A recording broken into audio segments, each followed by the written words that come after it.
That's tomorrow, and that is it for us today. And we will leave you with I can't do it. We'll do it live. Okay. We'll do it live. Fuck it. Do it live. I'll write it, and we'll do it live.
Who the fuck is that guy?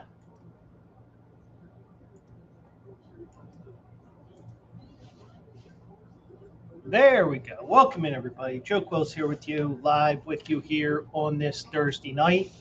And it is game 2 of the Stanley Cup Final, which means I wear shirt 2 of 2 that I have of the Vegas Golden Knights. Because I only have 2 shirts. But, yeah. Consider them my second team, so to speak. I mean, it is what it is. So, and it's getting hot here in Philly. And the interest is probably red hot in Vegas because they have a 1-0 lead after 1 right now. And I kind of want Vegas to win just so that John Tortorella can go, hey, Philly, this is what you could have had. You could have had this big fucking trophy. But anyways, hope everybody's doing well out there. And we'll get the show started here in a couple of minutes here. And if you notice, tonight's show is called, and I didn't post it on here, Penguin, welcome in. Hope you're doing well out there. Texas up 1-0 on the Longhorns. You mean Texas Tech? I think it's Texas Tech in Texas, right?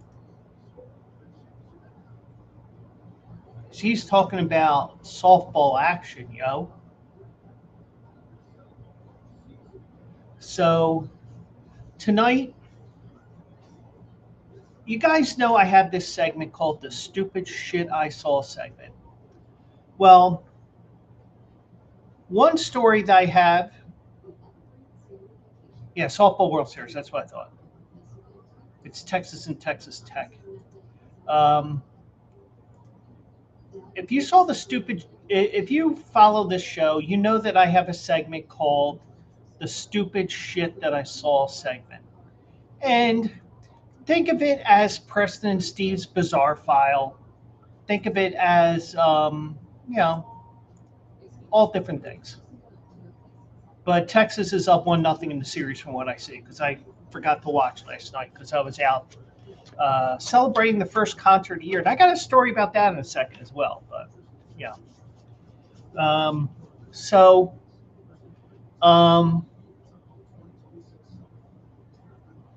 I have this segment called the Stupid Shit I Saw segment. And I think tonight is the first time where we could classify not one, well, definitely two. I have two stories here at the end of the show. We may be able to classify 4 stories here, which are stupid shit that I saw. Well, everybody saw the one that we'll get to about the fan running onto the court. We have the interaction with the fans and Jalen Brunson. Apparently, Trump wants to go to Game 3 of the NBA Finals. And 2 stupid shit I saw stories that'll make you shake your head harder than Michael J. Fox and Jim Eisenreich combined. And with that statement, ladies and gentlemen, that has been the final show of the Joe Quill Show. Thank you for joining. No, I'm only kidding. And if if somebody were to report me, I would say, hey, freedom of speech. But, so last night,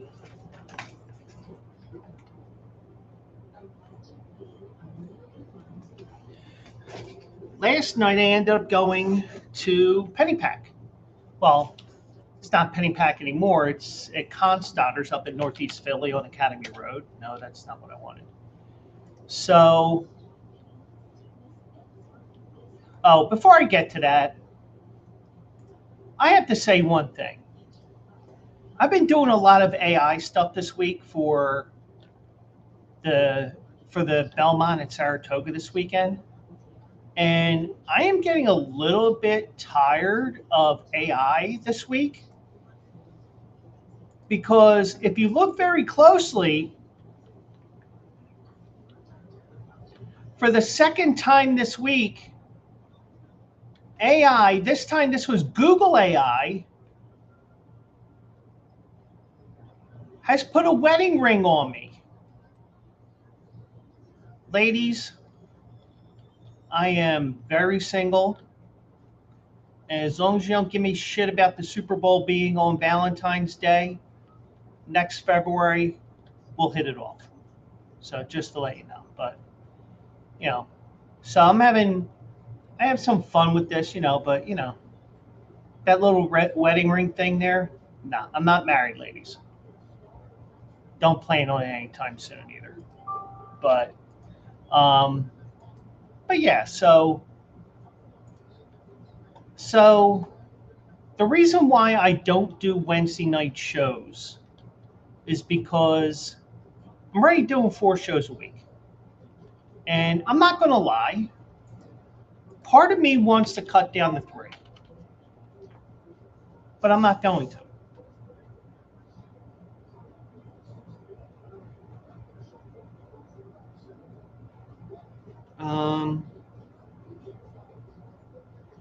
So let me see if I can find the picture here. that's not it. It's the other penny pack. So I went there, and I went because I figured, all right, well, we get to go out, get to enjoy some music.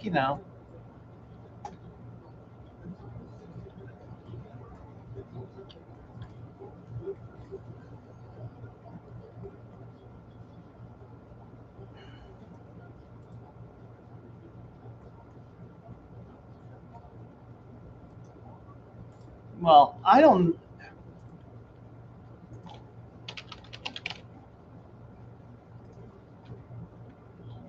So they have. So it's basically a concert that everybody can go to, and the Penny Pack group is a 501c where they raise money to support music in schools with donations and performances and stuff like that. So last night, so um, every week they have drawings for um, every week they have drawings for gift cards and whatnot. Now, if I can find it here.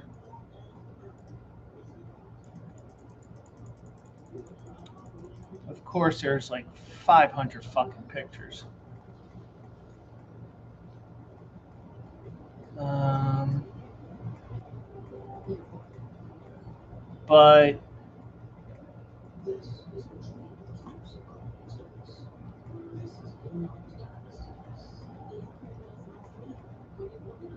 so about 9:15, the band does their usual. Oh, we'll go to the side and we'll take an encore.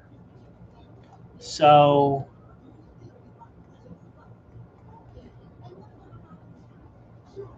I'm trying to.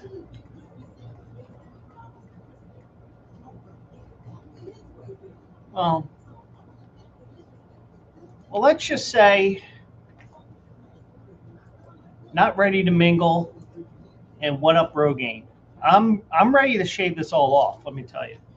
But let me just say, well, first of all, I got the T-shirt for this year because it is the 250th birthday of America. So there's the T-shirts this year. They're $20 there. Pennypack Music Festival. Probably won't wear it until Monday because it's too hot to wear black. But they have their drawing every night, every Wednesday night, and they draw. Well, this year it's 4 winners, and of course this year they've gone from a $50 gift card to a $25 gift card. Well, your boy was a winner. I got dinner at Patty Wax waiting for me. Only took me about 10 years going to those shows.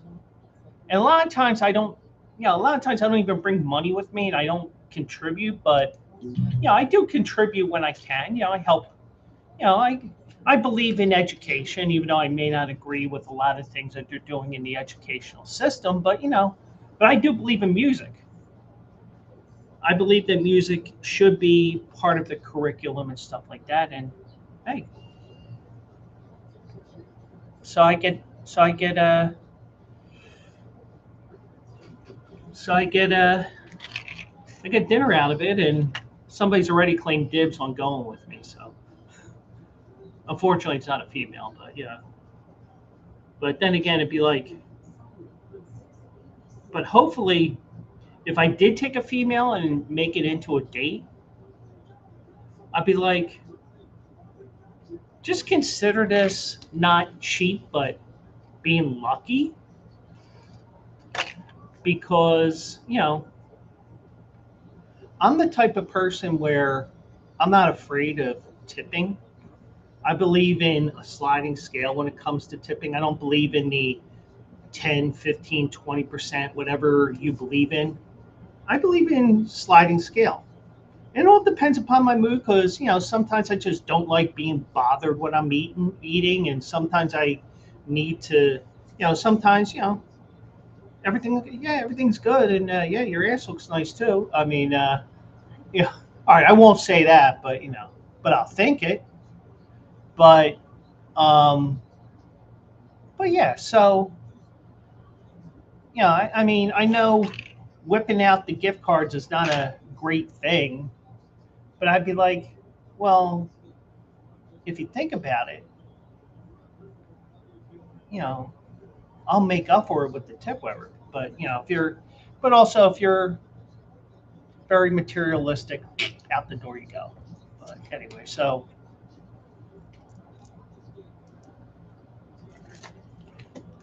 that's everything with that. So, but the reason why we don't do a show on Wednesday nights is so that, especially this time of the year, I can go over to Constadter's up in Northeast Philly, go to the concerts. Last night was a band called The Launch, and they're a tribute band that covers Styx, Boston, and Queen. A lot of these bands cover only one. They cover three, but but Boston doesn't have that big of a library. Styx has a pretty good library, and Queen, we all know about Queen, but yeah. And my friend Jerry and I got fooled um,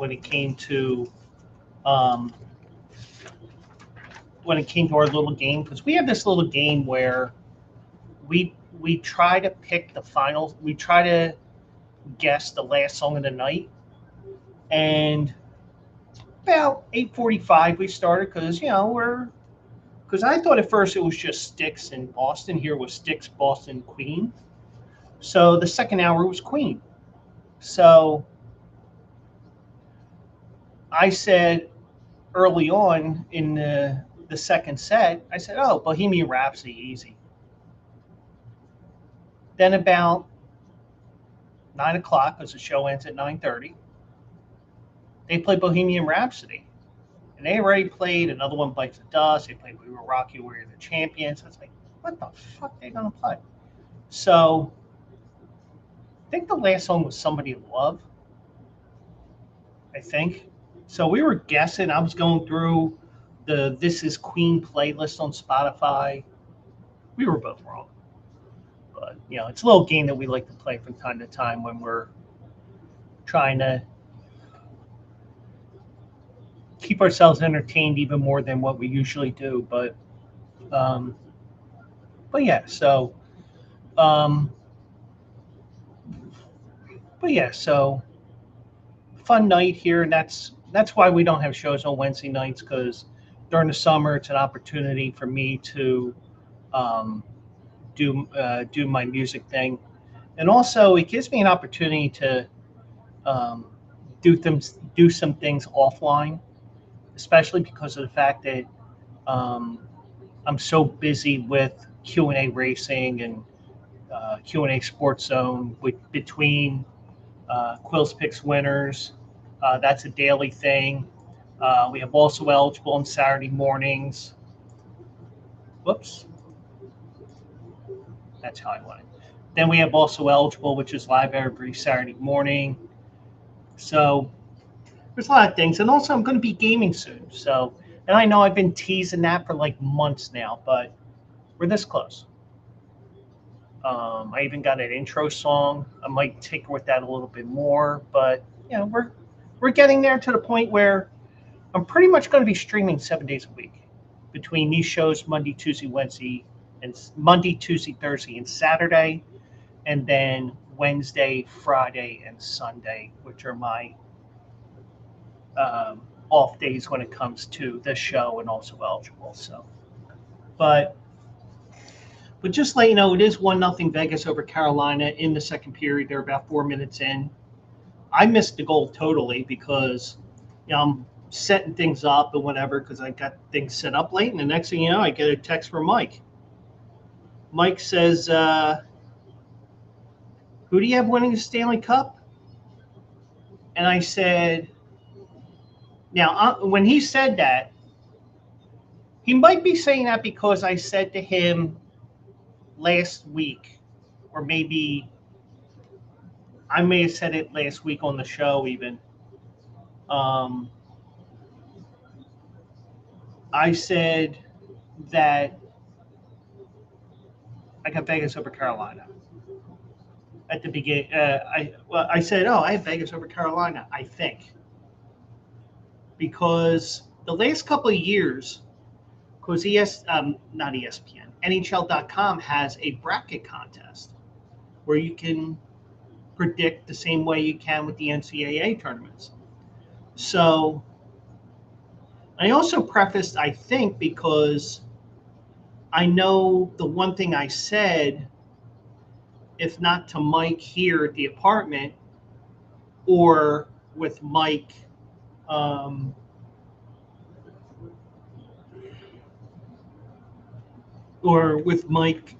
text or whatever, I said, I'm rooting for Vegas, but I think it's going to be Carolina at 6. Now, this is different from my NBA pick, which is I said to a couple of people right off the bat, I said, oh, yeah, it's definitely Knicks in 6. I mean, it may be Knicks in 4 the way they just don't lose. But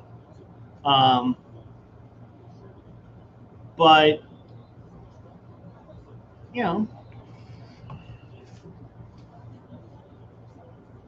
but I had to preface it with Mike as well because I preface everything I say basically.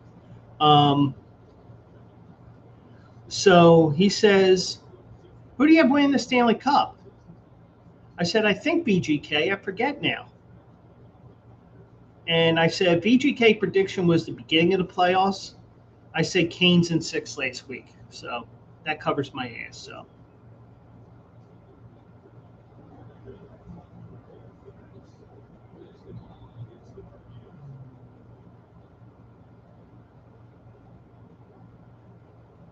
So, but, we'll see. So VGK is going on power play here. So I mentioned I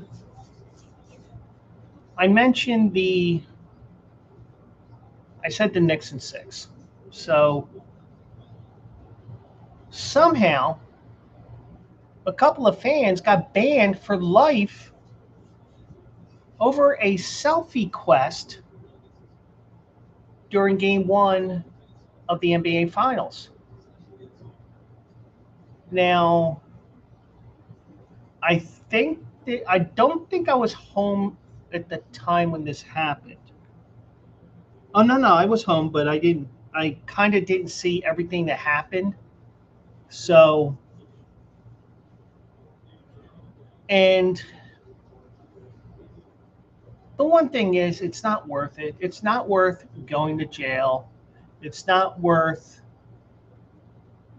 getting fined, getting something stupid on your record because of this. Even if you're there promoting something that is not a sponsor or a partner of NBA basketball or anything like that. But because it looked like from what I saw that they were potentially trying to promote something. Now, I don't know if that's the case, but the fan who ran onto the Frost Bank Center court during the fourth quarter of Wednesday's NBA Finals and attempted to take a selfie with San Antonio star Victor Wembanyama was arrested and given a lifetime ban from all NBA arenas, the league spokesperson said Thursday.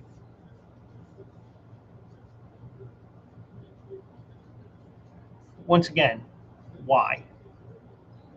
And also, those those tickets to the finals are not cheap. I mean, look at the tickets for the New York Knicks this week. And I said it to my former French teacher who I'm friends with on Facebook. I said, well, maybe if they win a couple of championships, maybe that price goes down a little bit. Because I know he's looking at the secondary market. So, and I don't even know what price he was saying. And I thought I saw something like that the cheapest ticket was this amount of dollars and you have a limited view on top of everything else. So it's just not worth it to be the guy who runs on the court. And Vegas just scores again. It's 2-0. So I don't know what was going through their minds. Because if you remember the Vegas Super Bowl, they had a prop. At least some books did. I don't think any of the brick and mortar sports books had them, where you can bet on a fan running onto the field. And don't you know a fan who actually was in Vegas, put money on that wager, ran onto the field so he can make sure he can cash out wager. Now, the one thing is, in the state of Texas, I do believe sportsbook wagering is not allowed, whether it's brick and mortar or online. You know, good luck. You're not getting your wagering. I mean, you barely have horse racing there anymore because they're in this years-long pissing match with HISA. But here's what happened. The play occurred during the Knicks' victory last night. It occurred with 6:28 remaining in the game, so I was home. So I did see something, but I missed all the hubbub and all that because I was watching somebody stream and eating dinner and God knows what else. So the fan ran onto the court with a cell phone in his right hand, stopped in front of Wemby and Knicks center Mitchell Robinson near the three-point line, and then quickly was pushed away by two security guards attempting to take the picture.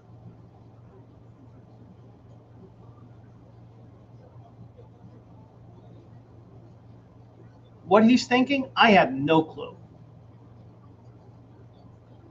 But with the one story I have about Trump going to the NBA Finals next week, I don't think security will be as nice with a New York. Let me rephrase it because, it could be a New York fan, but with the way things are with internet and people wanting to spend $8, $9, $10, $1,100 on a flight because of him,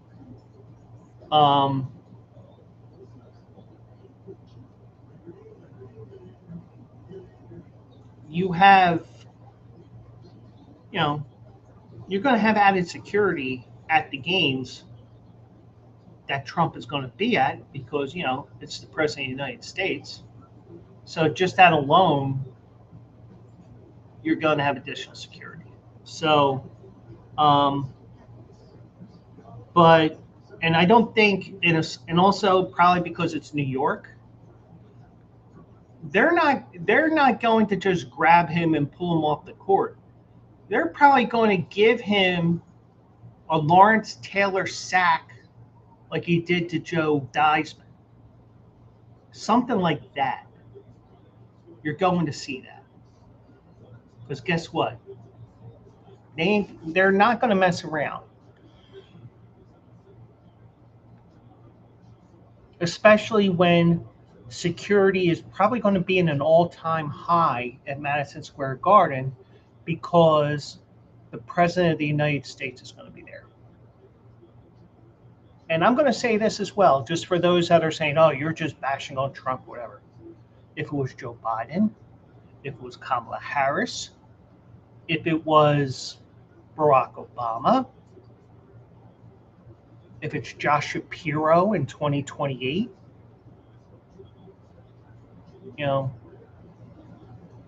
they're not going to fuck around. Consider what the kid who got banned from all arenas should be lucky that he didn't get lit up like a friggin' Christmas tree by these security officials. Because they could have lit him up. But they didn't. So But I mean, but something like that is rare in basketball. I mean, it's even rarer in hockey because, if you're, especially if you're watching the hockey game right now, you have the glass boards, which keeps the puck in if you keep it a certain level above the ice and not too high, but you know what I mean. So you have all that.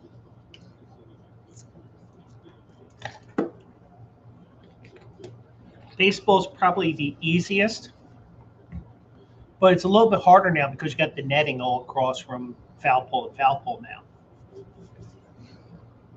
And then you have football, where most of the stadiums, the front rows are up a certain level above the field because it's football. We can't have you at ground level because then the benches would be blocking it. But so now they said a second individual will also receive a lifetime ban for his role in the incident. I don't know what his incident is. I couldn't see anything else about it. But I will say this. And even if it was somebody I knew that did this, I would say, was it worth it? Was it worth having something on your criminal record for trespassing? Was it really worth it? I don't think it is.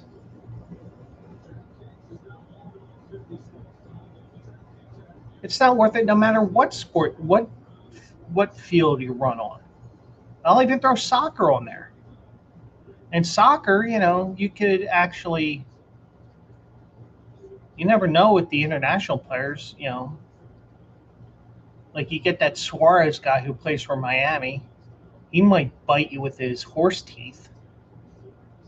But, you get the idea of all that. So now, replays showed that Wemby was looking confused and smiling in the direction of the phone as the fan approached him. Wemby said, "I've never been in that situation. I didn't know how to act. It really surprised me, almost as much as the time when a bat crossed the court," because they have bats in the court. They have problems with that at Hemisphere Arena as well, and I believe also the Alamo Dome, where I think that's where Pee Wee's bike ended up, at the Alamo Dome. Because, it wasn't at the Alamo. I think it was at the basement of the Alamo Dome. Oh, wait, the Alamo Dome wasn't there. But,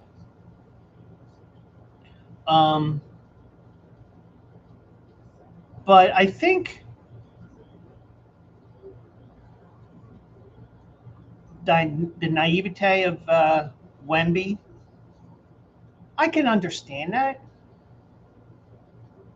Because I'm sure the leagues that he played in France or wherever he played before he ended up here in the United States, people knew not to fuck around and find out if they ran on the court. So I don't think that they are crazy in the stands, but not crazy running onto the court.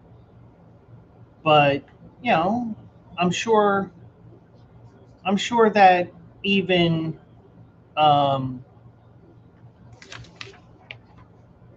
Mitchell Robinson, who was guarding him, and I'm sure all the other players on the court were like, "What the fuck?" I'm sure they were saying that. So I don't think that they really knew what to do. If this had happened before with these players, I'm sure they would have known something. But also, even though these arenas do have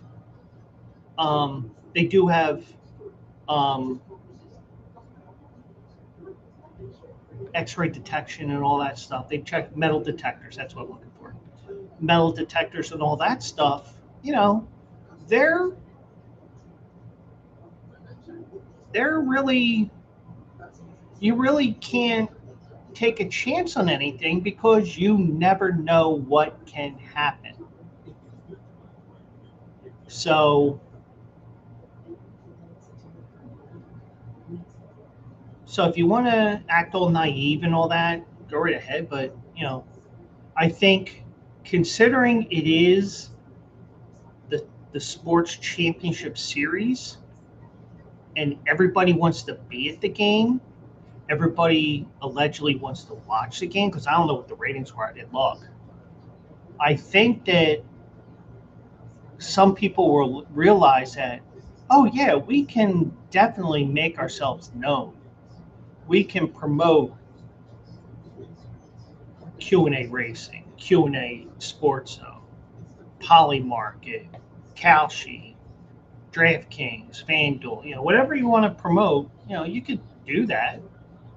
I just wouldn't do it because, you're ruining, you're putting shit on your record that it's like, you just ask why. Why are you that stupid? And, that's definitely something that you could say that's some stupid shit that we saw last night. Now, Mitch Johnson, the Spurs coach, brushed off the fan incident. He said, I don't think it was an event at all. I thought security got him out of there. I think everybody moved on to the next play. Yeah, they moved on to the next play, but the thing is, they were frozen. And even though you have security the moment you walk into the arena and they're doing everything they can, it's going to be a million times higher when they go to Madison Square Garden for Game 3. I just think that you're looking at, and now I think about it, I wasn't really paying attention, but I could see like they were kind of showing the person, but it was like you couldn't avoid not showing the person. So, but I just think that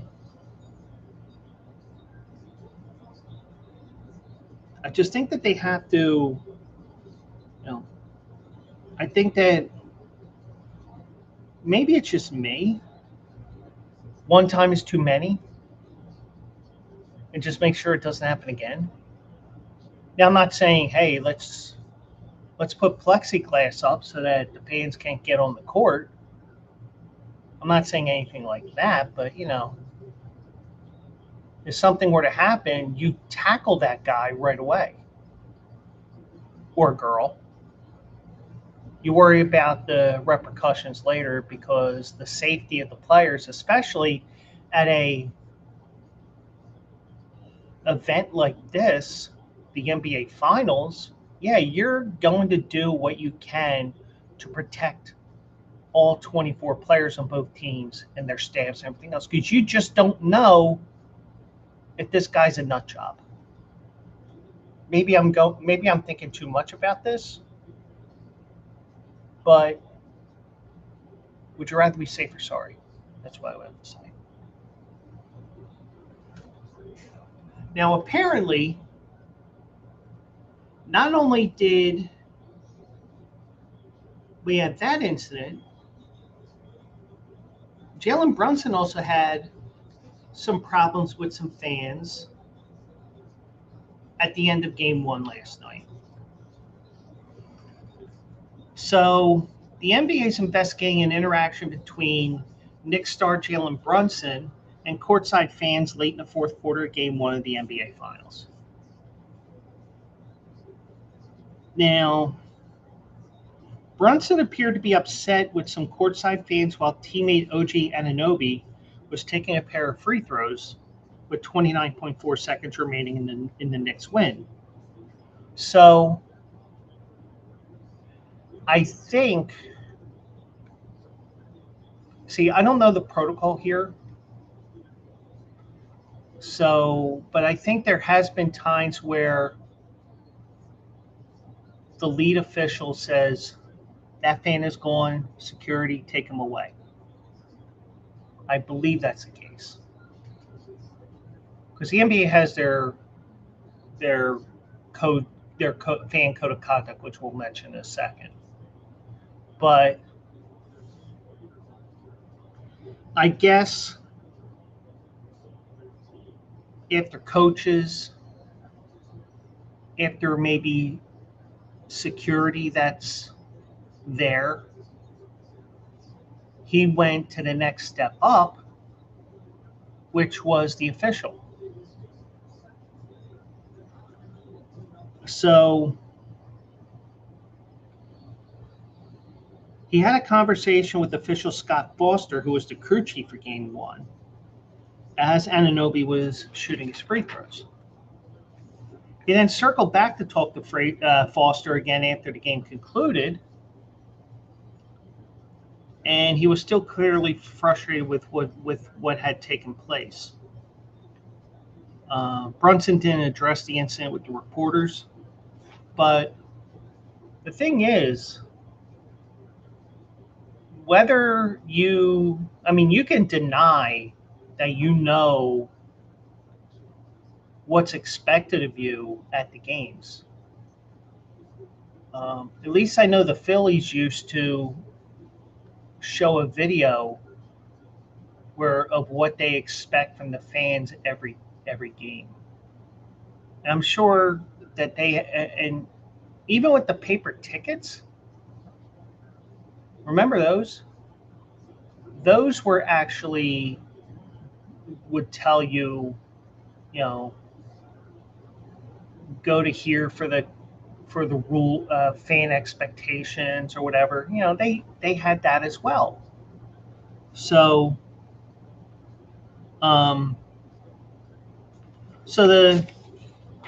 fan behavior and conduct has been a point of emphasis for the NBA in recent years. I mean, it's come up in Philadelphia as well a few times. One person gave Isaiah Thomas, the younger one, not the Hall of Famer with the Pistons, a fan was giving him shit because the kid wanted a Frosty. Because that promotion that the Sixers have now where it's bricking for chicken with Chick-fil-A? Well, it was with Wendy's originally, and you would win a small Frosty. So that's what they would do. But in this case, I don't know what's going on. I don't know what's said, but this has been an emphasis in recent years. And the league sent a memo to all 30 clubs at the start of the season saying it wanted consistent and vigilant enforcement of the NBA fan code of conduct. But the thing is, there's always going to be that one fan that goes over the edge. And this code of conduct is to deter and address fan misconduct at NBA games and events. So the NBA in the memo told teams arena staff must be trained to identify behavior that violates NBA rules and to respond proactively. The NBA, like many leagues, also has a video detailing a code of conduct for fans played in every arena before each game. Okay, so they do end up doing that. But the thing is, you get a little daddy soda in you or two. You're feeling good, and next thing you know, you're cursing out Jalen Brunson because your team blew a 14-point lead in the second half. And all of a sudden, you got yourself into trouble because guess what? Boom. And the thing is, on top of all that, whether it's season tickets, whether it's getting, even if it's secondhand ticket shop that you get your tickets from, even if you snuck out of the arena without being stopped by security or Scott Foster or whatever else, they can still trace and see who you are.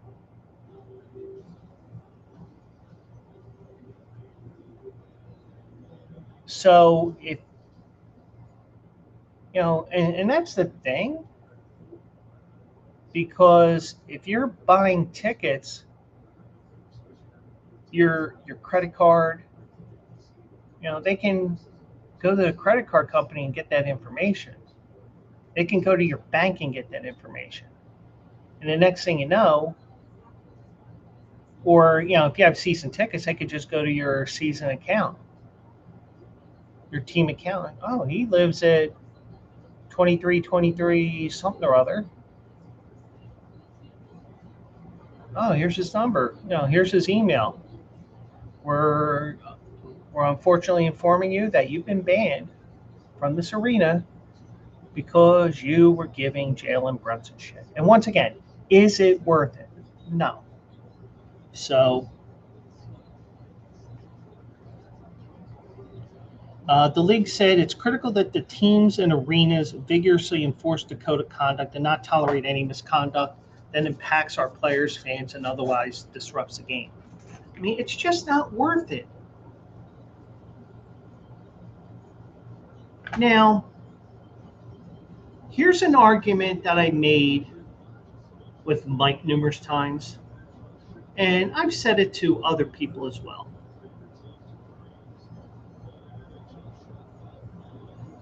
Let's say we're at Citizens Bank Park. Let's say it's October. And, one of the things that you're not supposed to do in the crowd is curse. But I think being adults, as long as it's not directed towards the fans in front of you, the fans next to you, the fans behind you, if it's not directed at a particular person in your general area, you're pretty much fine. I think if it's excessive, then yeah, hey, that guy in section 326, he dropped 6 F-bombs in 5 seconds. He dropped 32 F-bombs in the 3rd inning. Can you do something about it? But the argument I've made numerous times, if you have 45,000 fans, every single one chanting asshole,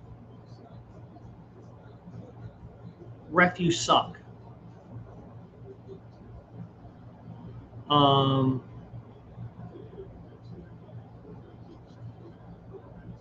small dick Nick,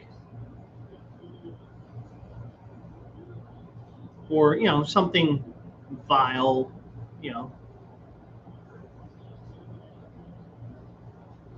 you may know who the root cause is, and hopefully it's not me, but if all 45,000 fans are cursing you're an asshole or whatever, or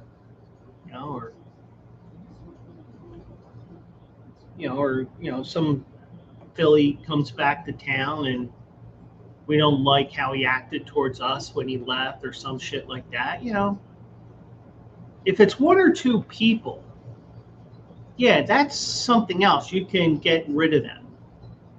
But when it's 45,000 people screaming that, you're not going to throw out 45,000 fans because security and game day staff is down maybe by a ratio of about 10,000 people. So you're not going, and you're not going to bring in the entire police force just to throw out fans for cursing. There's other ways that they can handle it. It's just not going to be handled the way that you would think. Not that they would do with a 1 or 2 people thing. But now this isn't, it's still a stupid act. But you just get the feeling that, first of all, you got to make sure that this is something that doesn't happen again. And, you definitely hope it doesn't happen when the NBA's in New York. Because when the president's there, that security is going to be up even more. So guess what?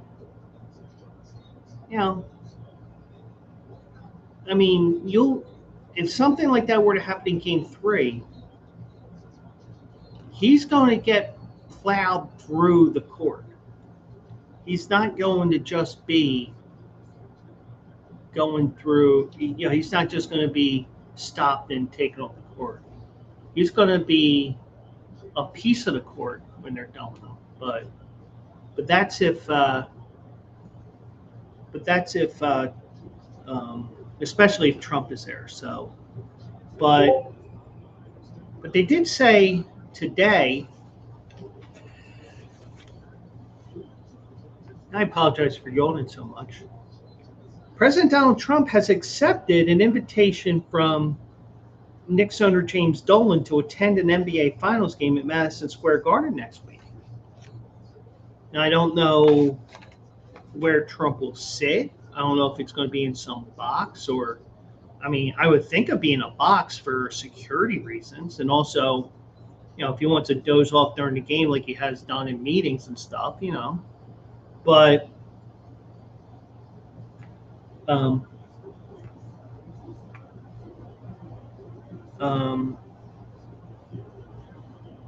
Trump did say today,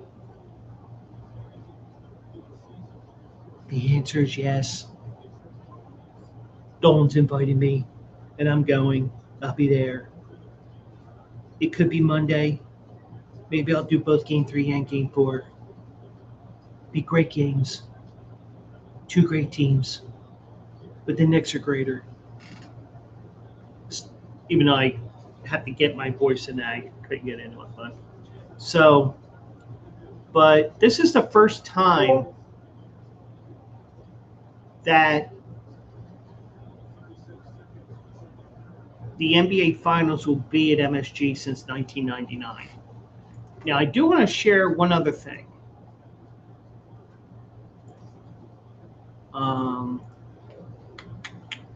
I think I shared this today.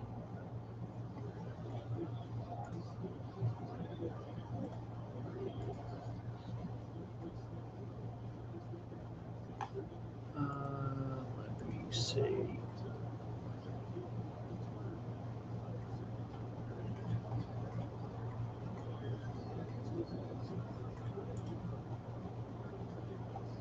Oh yeah, and here's a crazy stat because the Knicks never had the lead in 1999, which I believe was against San Antonio. The last time the Knicks had the lead in an NBA final was on June 17th, 1994, which was the same day that OJ had his chase in Southern California. That was the game that nobody saw because everybody was so worried about O.J. Simpson that night. So that happened. But they do have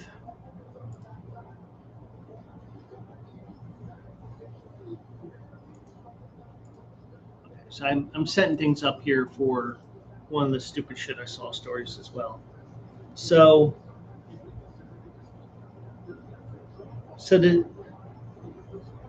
Trump also said the Knicks find a way to do it. They're really great, a great team. I'm happy for Jim because Jim really has been fighting hard to produce such a team. Trump added that he watched the Knicks Game 1 victory and was impressed by Victor Wembanyama. Victor's a great player. He's going to be a great player. He already is a great player. I said, how do you guard this guy? He's 7'5" and has a great shot. Or something to that effect. Something like that. So now Adam Silver said Thursday that Trump would be welcome to attend Monday's game, which has fueled record ticket prices and extraordinary interest in New York City as the Knicks seek their first championship since 1973. They've never won a title since I've been alive, because they won in May. I was born in September. Silver also said, President Trump is very much a New Yorker. I'm thrilled another New Yorker wants to participate in the enthusiasm and joy around the Knicks team. Silver noted that Trump's appearance will be the first by a sitting president in an NBA Finals game since his tenure as commissioner, which began in 2014. Silver described Trump as a longtime Knicks fan who attended multiple NBA drafts when they were held at Madison Square Garden, and once appeared in an I Love This Game commercial produced by NBA Entertainment. Didn't realize that, but it doesn't surprise me. Sports in particular is something where we can emphasize what we have in common, not what pulls us apart. It creates a sense of belonging. And I appreciate that statement, because even though you got a controversial president going to the game, even though he wants to beat the game and blah, blah, blah, and he wants to make it about him and whatever, truthfully, it's not about President Trump. It's about San Antonio and New York playing for the Larry O'Brien Trophy. It's just that he's there. So the NBA will have additional layers of security, and I'm sure the Secret Service will also be doing all kinds of stuff as well. Silver said there should be extra security for the President of the United States to be at the game, but I think the fans are very understanding of that. Yeah, I mean, you got a guy here who, leads a country of 350 million people or whatever the number is. So, but he will be at the game on Monday and probably on Wednesday or Thursday as well. So, but I'm sure we're going to get a bunch of shots of him falling asleep in the box or wherever he is.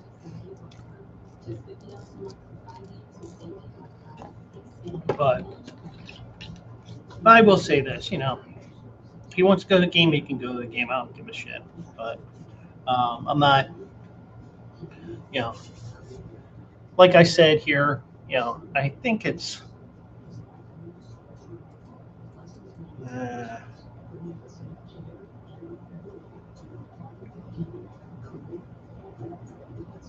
I have to check with the because I basically said no work.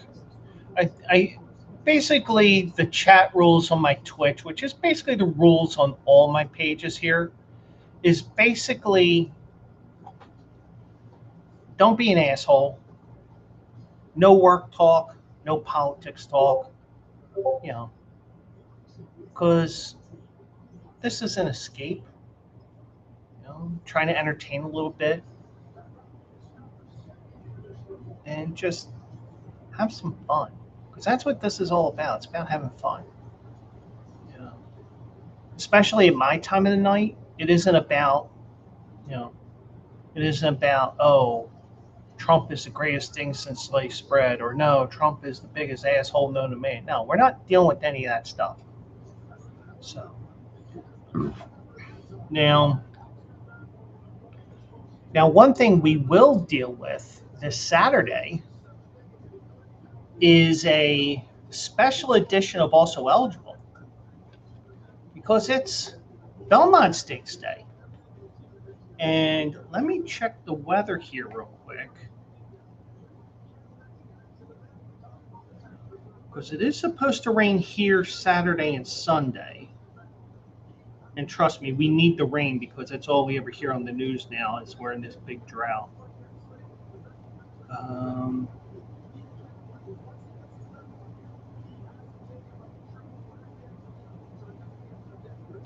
Yeah, it's supposed to rain most of the day on Saturday. Not a big amount of rain, but but it is supposed to rain on Saturday. So we had that article the other day about who can go the mile and a quarter here in the Belmont. But also, we also had the weather.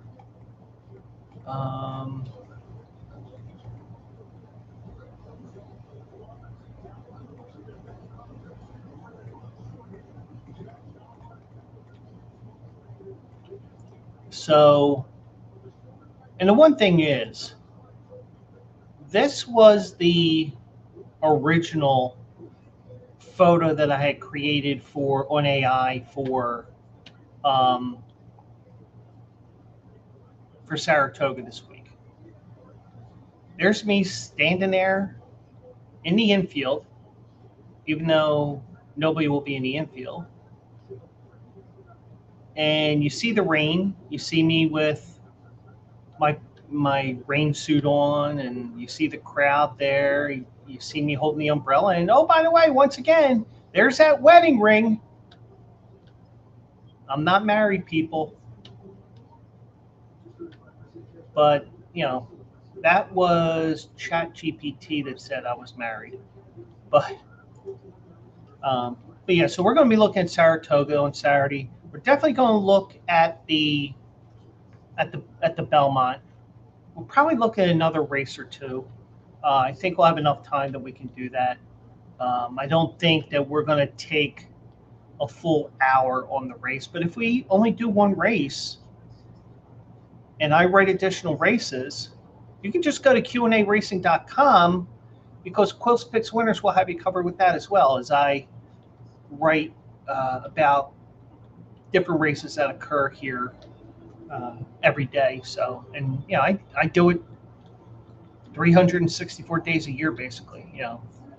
I mean, now that I don't have anything, not have any job that's holding me down, I don't have to worry about, well, you called out sick today, and we saw this article that was posted this morning. How are you able to write this article and not work your job? And I'd be like, well, do you think that maybe I could have wrote this a couple of days in advance? You don't know me when it comes to stuff like this, but but now I don't have to worry about that. I can be sick as a dog and be typing away, because it's only like a half an hour worth of typing, but it is something that that I love doing. And even if it's days I don't wager, it's a way for me to keep myself sharp. So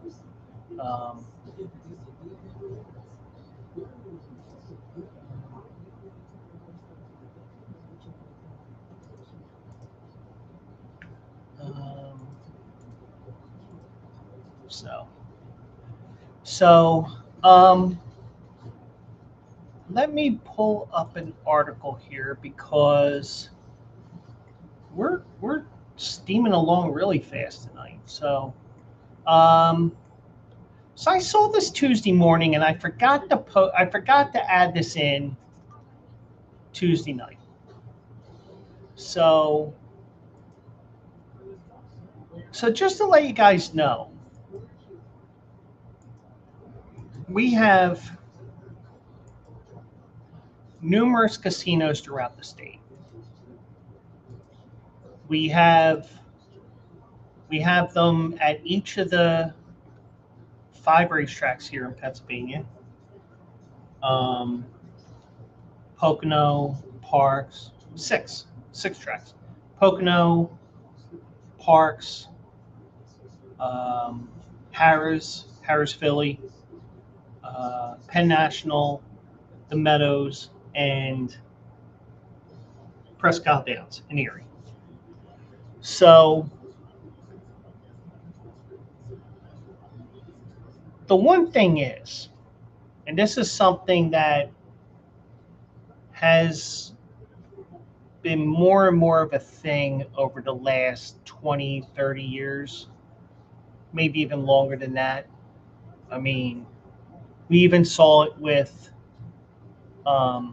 Leonard Toews, because because of his gambling problems and alcoholism.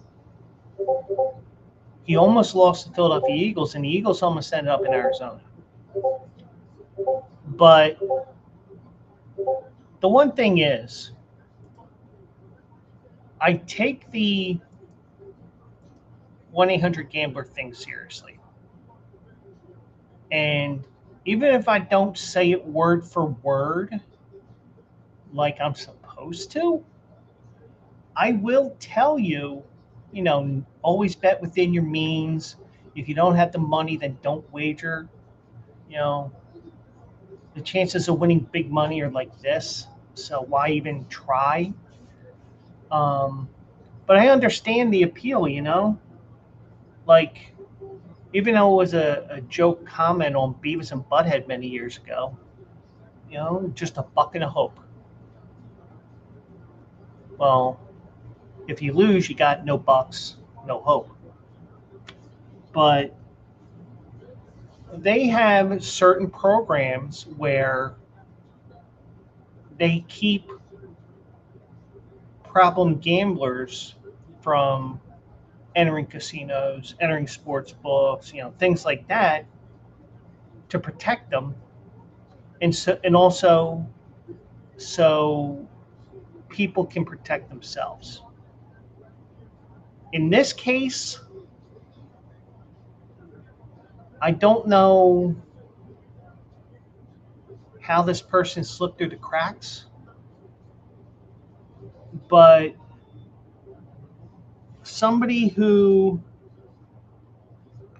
a woman who put themselves on a self-exclusion list for casinos ended up walking into Penn National Racecourse's Hollywood Casino and won a jackpot.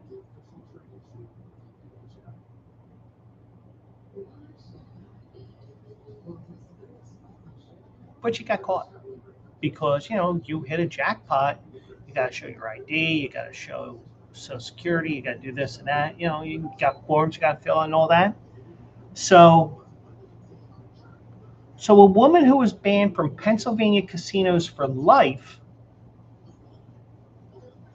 was escorted out by police after she hit a jackpot in Dauphin County.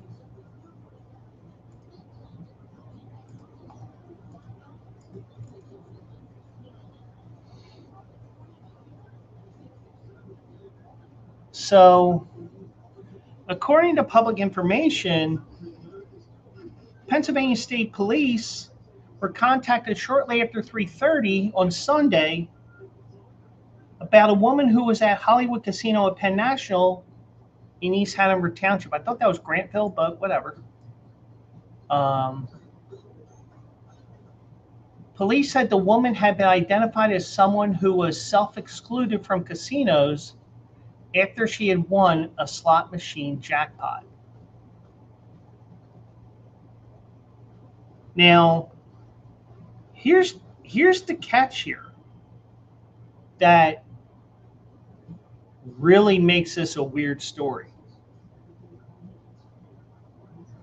And probably also shows how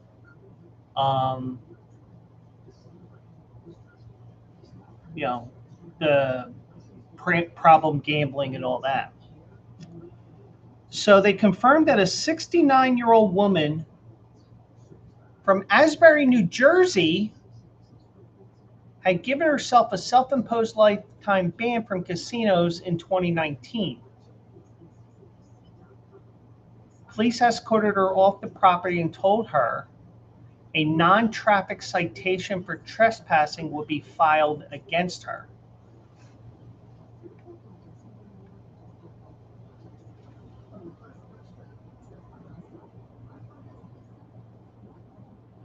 Now, Asbury Park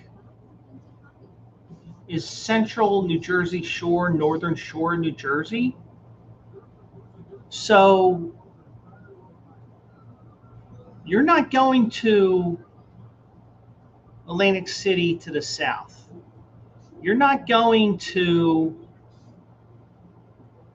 Resorts World at Aqueduct or Empire Casinos at Yonkers.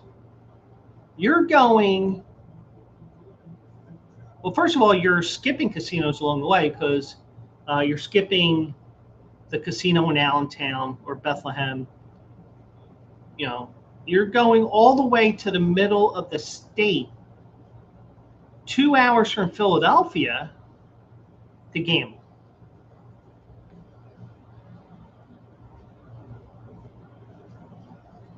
So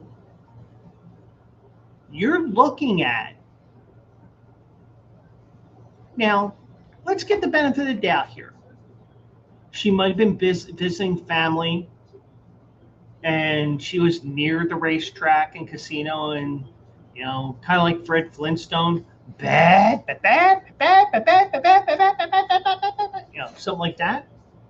So I'm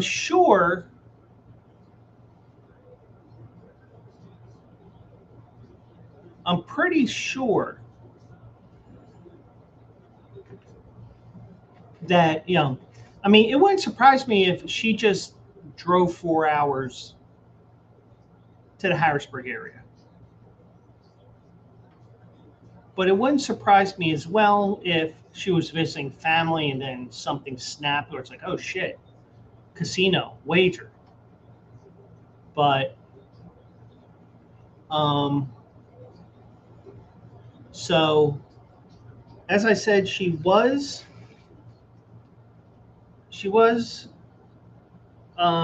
kicked out of the casino. And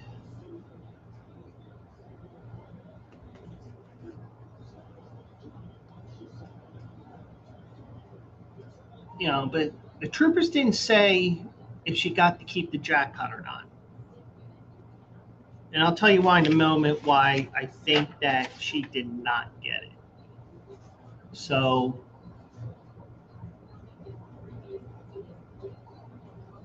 now in Pennsylvania, people who are struggling with a gambling addiction can voluntarily ban themselves from casinos. Whoops. Sorry about that. According to Council of Compulsive Gambling in Pennsylvania, people can put themselves on a self-exclusion list for 1 year, 5 years, or a lifetime. The self-exclusions do not expire. Now, the question that I have, and I'm sure somebody who's watching even after the fact, because I acknowledge that this show will be on my YouTube, it'll be on Twitch for a while, it will be on the Q&A Sports Zone YouTube. I don't know if this is just an exclusionary list that's in Pennsylvania, or is it an exclusionary list that is spread throughout the country? That's what I'm curious about. Because the way this reads, she did it may be that she did this in Pennsylvania, but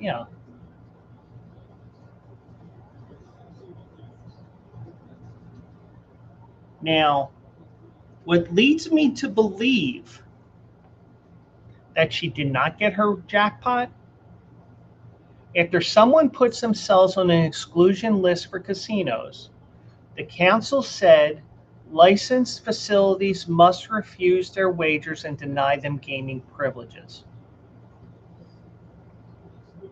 The council also said self-excluded gamblers are prohibited from collecting any winnings.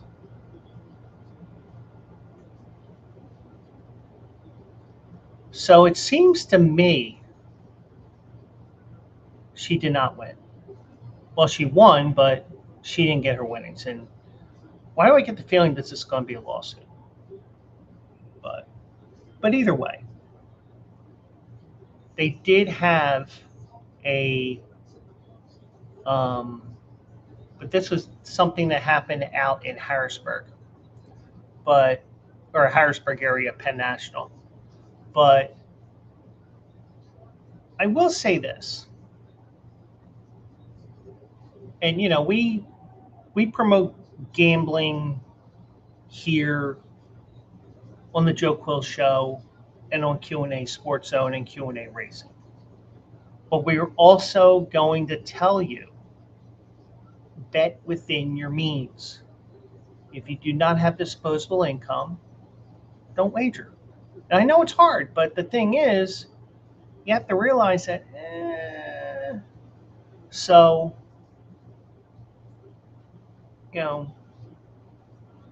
help is out there,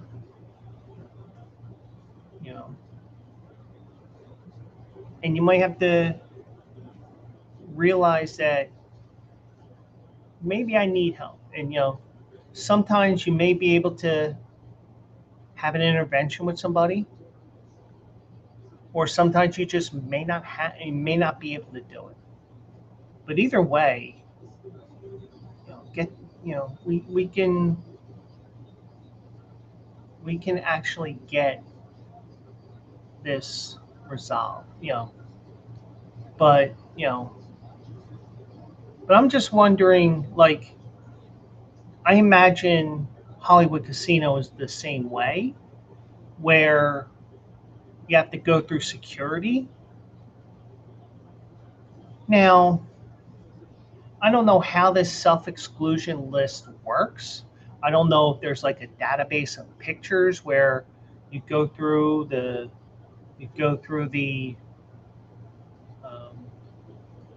X-ray machine and stuff like that, go through the metal detectors and stuff.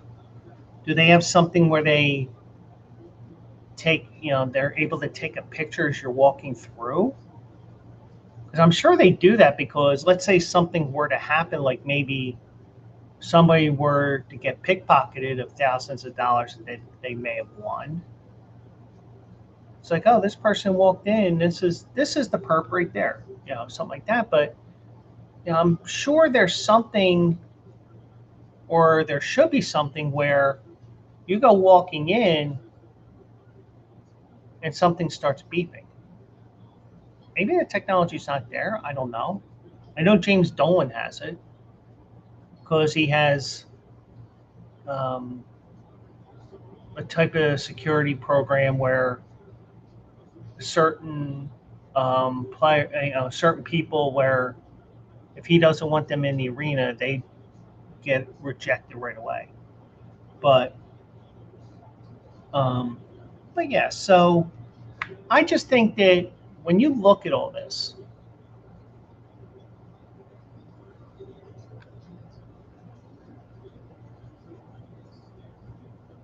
even though I'm going to give her the benefit of the doubt, which she probably shouldn't be, maybe she has family in that part of the country. Maybe she has family in that area of Harrisburg area, Dauphin County. But it wouldn't surprise me that she decided to go all the way out to central Pennsylvania to get her gambling fix. But either way, that is some stupid shit that I saw the other day that I forgot to mention on Tuesday night. Now, I saw this earlier today when I was on Instagram. And I have to share this because this one is crazy as hell.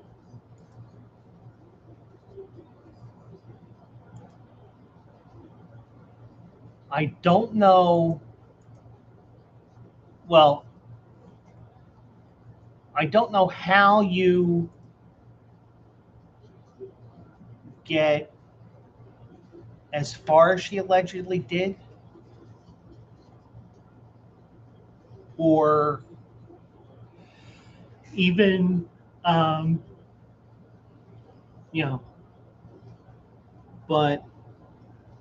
I'm going to show this video. These are the videos I saw today where I had to find the story to this. And this happened yesterday in Seattle, Washington, of all places. So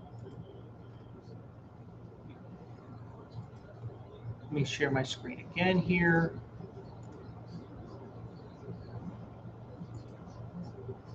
I think I can zoom in on this. No. So you're going to have to see a small screen here. I do apologize, but thankfully I did save this. So let's take you to Seattle, Washington.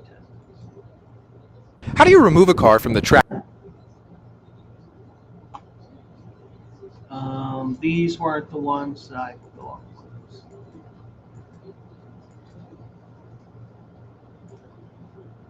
Hold on.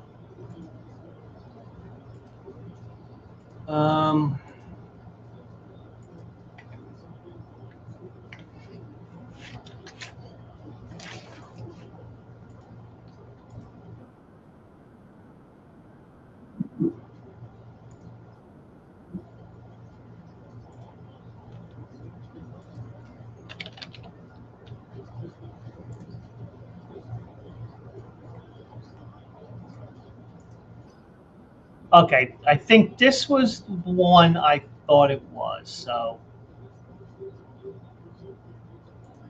let's do this. And this is from Dubsea, Dubsea on Instagram. This is what I saw originally. So I think this is the one that I was looking at here. So this is an above ground light rail station in Seattle, Washington. So let me go here. Country. No, really, you are. You can't come back. Actually, it's driving.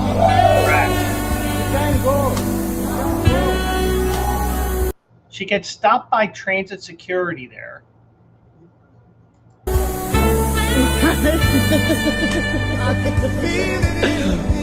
Why is she drunk?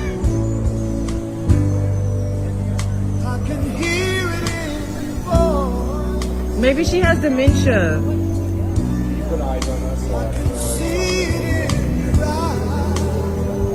How'd you get up here?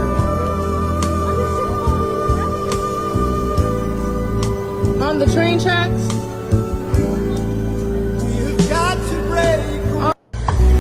So there it is again. If she's going the direction that I think she's going, and I will show you the map here in a second. I think she's coming from the south here into Mount Baker Station. And I'm going to zoom in on this a little bit so you can see that the elevated tracks there and whatnot. So I think, and I remember this because, I'll show you why in a second. If you notice, this intersection, South Walden Street, and I think this is Martin Luther King, yeah. So Martin Luther King and Walden Street. What she might have done, or maybe it was the next street over, the next intersection over, where all the way down here, where you have to cross the train tracks here or the light rail tracks here on, let's say, South Dakota Street. And she probably just made a left turn here and ended up on the tracks. But I tend to believe if she's going in this direction that I'm showing you, or maybe it was this one and went that way, I don't know. But either way, she went all the way, and this is where she gets above ground here.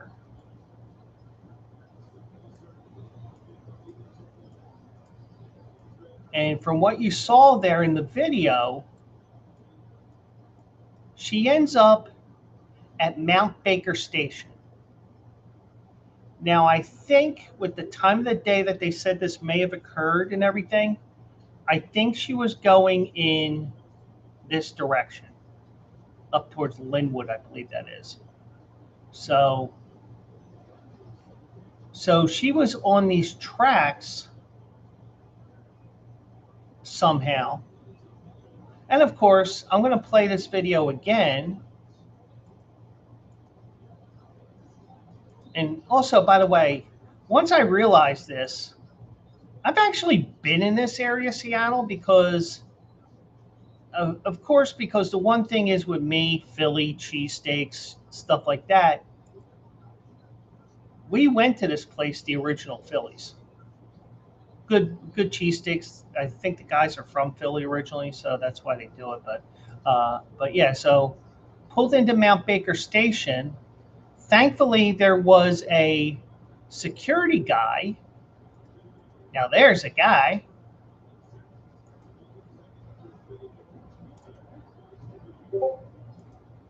who pulls in here.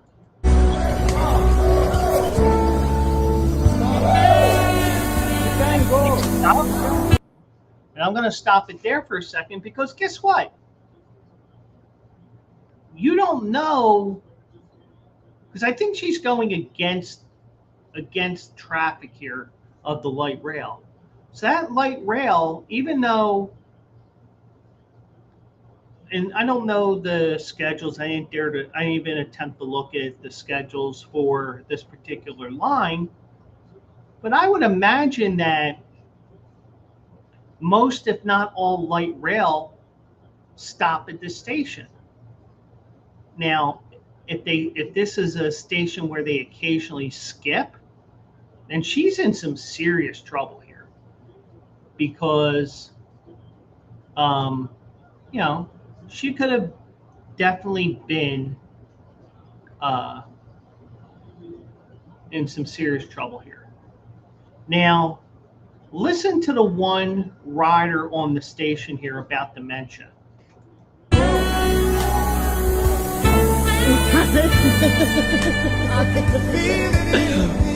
Why is she drunk?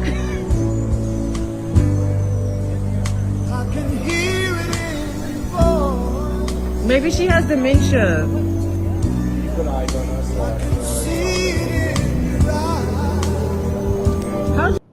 Now, I'm going to say one thing. One thing I noticed when I watched this video a couple of times this morning, there's a dent in her car right there. Now, is this something she did? Because now, if she does have dementia, like this woman trying to pretend to be a doctor, but let me see here. Yeah, probably on the crosswalk and MLK. Yeah, probably. Yeah. So, yeah, some stations, they're street level as well. Yeah. So you do have that possibility. So you do have places where she probably just cut the left-hand turn too soon, thought she was on the road. Oh shit, I'm on train tracks, and she couldn't get out. So I don't know how she did that, but as a result of this,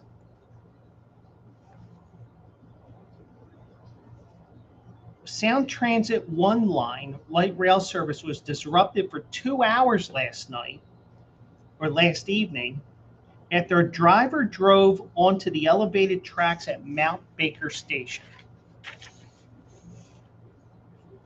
Now, this account that I'm showing you the video from, which may have been the video that I saw this morning, called Dubsea, D-U-B-S-E-A. It's an account that documents news, lifestyle, and culture within Seattle, published video on the incident. According to witnesses on the scene, The driver said she was following her GPS, which led her to drive onto the tracks.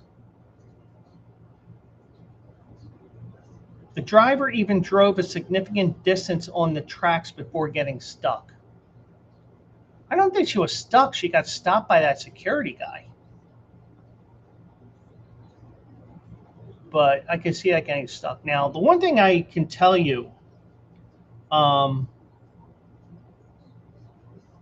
because the wheels of a car are not as wide as train tracks. And I know this from coming home on SEPTA late at night. They do have trucks that have special wheels on them where they can go up and down the train tracks with the rails and not on their tires, because you got the planks and stuff like that that holds these rails in place. So I mean, I don't know how long she was on there, but if she's going the direction that I think she's going, she was going a good distance. I don't know how long that is, but it is a bit of so what may be part of the dementia portion, the dementia comment here, which makes sense now, but you say things, you say things a lot of times that have zero credence. The driver was a 70-year-old woman. Now, she exited the car after receiving assistance from Seattle Fire and was taken to the hospital. The car was stuck on the northbound tracks. Okay, so she was definitely going northbound in the direction I was. And I believe, and I say I believe because the train that was in Carolina Hurricane scored, so it's 2-1. The reason why I say I believe they're on the north, she's on the southbound track, is because of the fact that at least when I went to Arlington Park twice, the train was not on the track that you expected it to be. It wasn't on the far right-hand side. It was like in the middle, or even towards what you would think would be towards downtown Chicago, if everything is to the right, but whatever. So she was going northbound. She drove a significant distance. I don't necessarily think she got stuck. I think that security guard stopped her, and she actually stopped. And thankfully, he saved her, because guess what? You could have had, if she was between stations, she probably gets into a head-on collision with one of these light rails. And the thing is, these light rails may not stop on a dime. I mean, we know trains don't stop on a dime because they're going 120, even more than that, and things go pretty fast. So now they did cut the power to the tracks so that emergency crews could remove the car. So I'm going to show you that here as well. And let me pull this up here.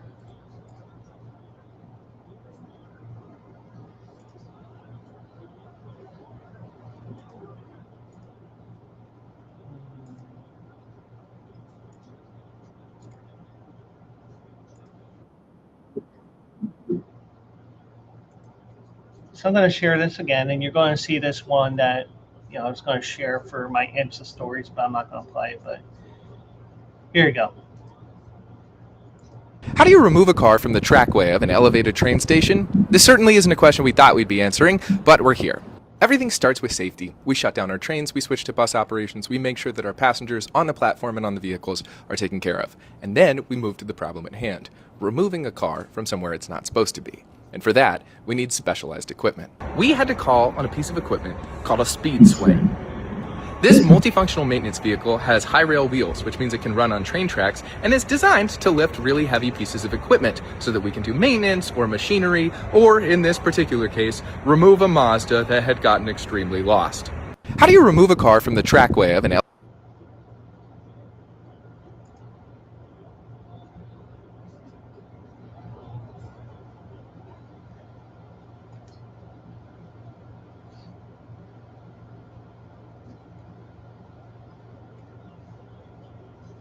So somehow she ended up on these tracks.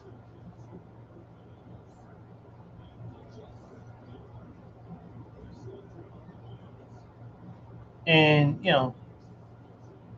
they took her to the hospital. The other side of the car has a dent on it.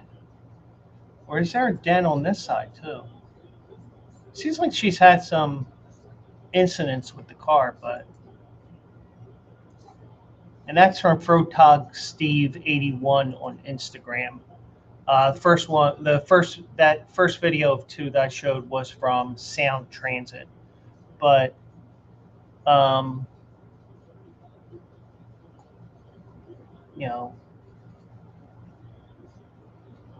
maybe, and this is probably why they try to get testing for stuff like that. And all of a sudden we're tied at 2 in Carolina. But so service resumed on the light rails around 9 p.m. last night, local time. So, but I don't know how that happened. I don't know if she was from the area or not. Because I can see if you're not from the area and you see these tracks, I could see getting all confused. But, that's really something that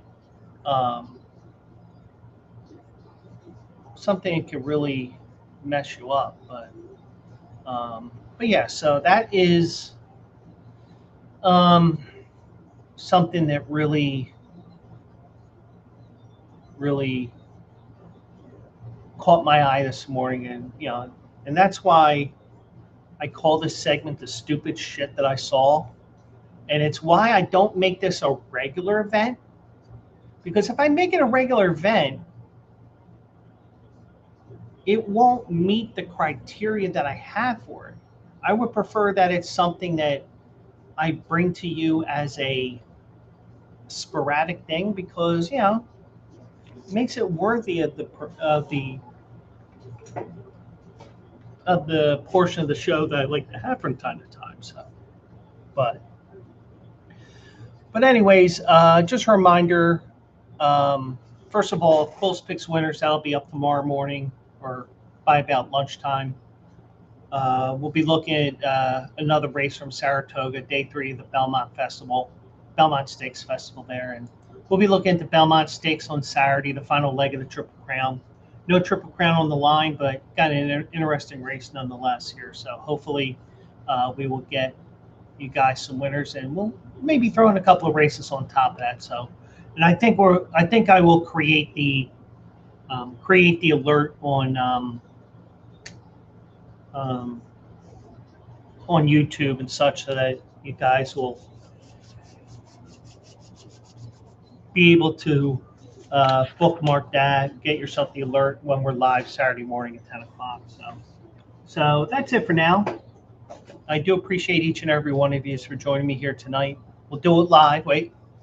Do it live! We will do it live! Saturday morning at 10 a.m. And if you don't join me then, join me back here Monday night at 9 o'clock Eastern for another edition of the Joe Quill Show. So that's it for now. You appreciate y'all, and I'll see you guys in the winter circle.